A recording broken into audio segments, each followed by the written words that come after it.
تحمل نهاد حجاج خبير اللوائح الرياضية وزارة الشباب والرياضة مسؤولية هبوط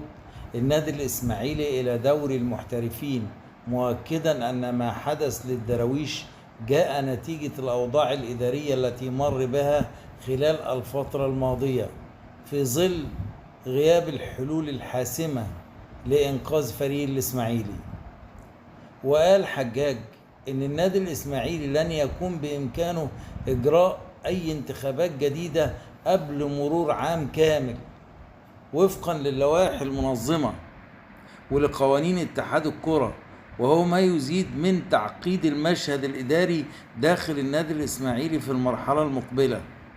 وأضاف نهاد حجاج خبير اللوائح أن هبوط الإسماعيلي إلى دور المحترفين يمثل لحظة صعبة في تاريخ النادي الإسماعيلي، مشددا على أن الجميع اكتفى بدور المتفرج